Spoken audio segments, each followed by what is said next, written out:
پیر سید نصیرالدین نصیر کی زندگی کا مختصر تعارف۔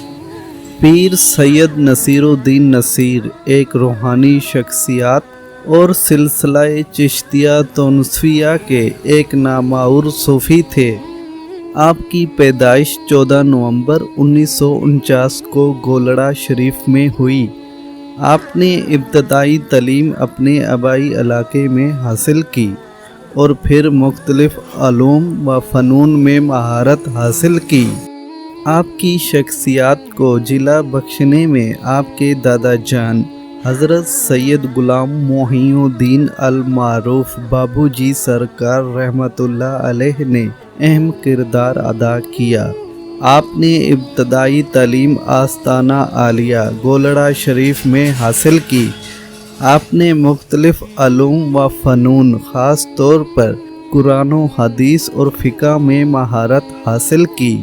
آپ کے والد محترم کے وسائل کے بعد آپ سجادہ نشینی پر فائز ہوئے۔ آپ نے سلسلہ چشتیہ تونسیہ کے روحانی مقاصد کے لیے بھرپور خدمت انجام دی۔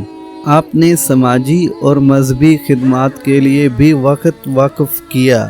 آپ کو مجدد ملت ماہر علی شاہ رحمۃ اللہ علیہ کا روحانی وارث سمجھا جاتا تھا۔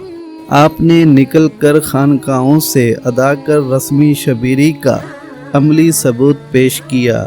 آپ کی شخصیات کے نمایاں اوصاف علم و فضل، زہد و تقوی، روحانی کمالات، عوامی خدمت اور سادگی آپ میں کوٹ کوٹ کر بھری ہوئی تھی۔ آپ کی خدمات عوام کی دینی و روحانی رہنمائی پر گزری۔ پیر سید نصیرالدین نصیر ایک عظیم روحانی شخصیت تھے جنہوں نے اپنی زندگی دین کی خدمت اور انسانیت کی بھلائی کے لیے وقف کر دی۔ آپ کی تعلیمات آج بھی لاکھوں لوگوں کے لیے مشل راہ ہے۔ پیر سید نصیرالدین نصیر کا انتقال 13 فروری 2009 کو ہوا اور آپ کا مزار گولڑا شریف پاکستان میں ہے۔